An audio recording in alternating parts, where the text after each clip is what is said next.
I think I'd probably say three things. Let's try with three things. The magic three.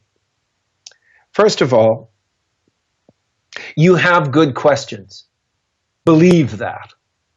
You have actually fascinating questions. Some of them have been asked before. Some of them have been answered very well, and you don't know it. And you have to consult the literature to find out. Many of them have not been answered well yet.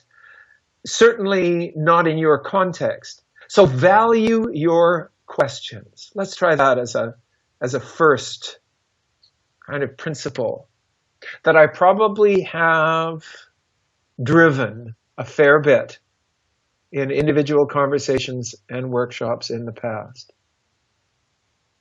I'm giving these to you in no particular order, although that one might sit at the top, to be frank. The second three, start small. Start with something you can do. It's very easy to start thinking about ways of trying to find our answers or insights into those questions, only to be discouraged by the magnitude of the task. You know, this is a little bit of sort of like doing purpose of life research. You know, it gets daunting very quickly. Try not to let that happen. Try to work with something small. Yet it will be important. So that's the second piece. And the third piece, as you know, Nicola, thing that in the last 5 or 6 years has absolutely driven most of my thinking, both in educational development and in SoTL. Talk to other people. Start a network, join a network. Doesn't have to be big, and I'm thinking here, of course, about the work of Torgny Roksa and Katarina Martinson and their notion of all significant networks. People who meet over coffee, people who meet at a photocopier, to the extent that we still use photocopiers. I was going to say water cooler. You know, there are actually places with water coolers still. I'm amazed, but that sort of thing.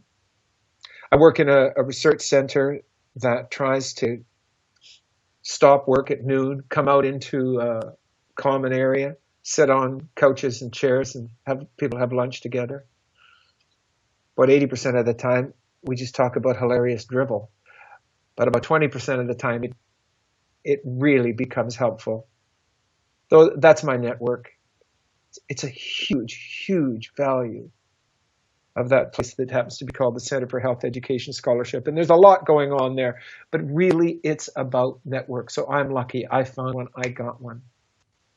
I feel a certain obligation to help build them and to help people build them. I think there's a whole science social science that we've yet to fully understand regarding the skills associated with building networks. Just to send people away from a workshop and say, okay, talk to your colleagues, see if you can get 2 or 3 people back at your home or institution or department to be interested. And we give them no skills. Some people just naturally are good at that. You know, I've been doing this most of my working life. I'm not so sure I am. It isn't the stuff of introverts, that's for sure, to just walk up to someone and say, I had a couple of interesting questions from the class I had today. You know, when you put people in pairs and one of them dominates, why is that? You know, or whatever the question might be. Ask it in a way that the person turns to you with that beautifully quizzical look and says, huh.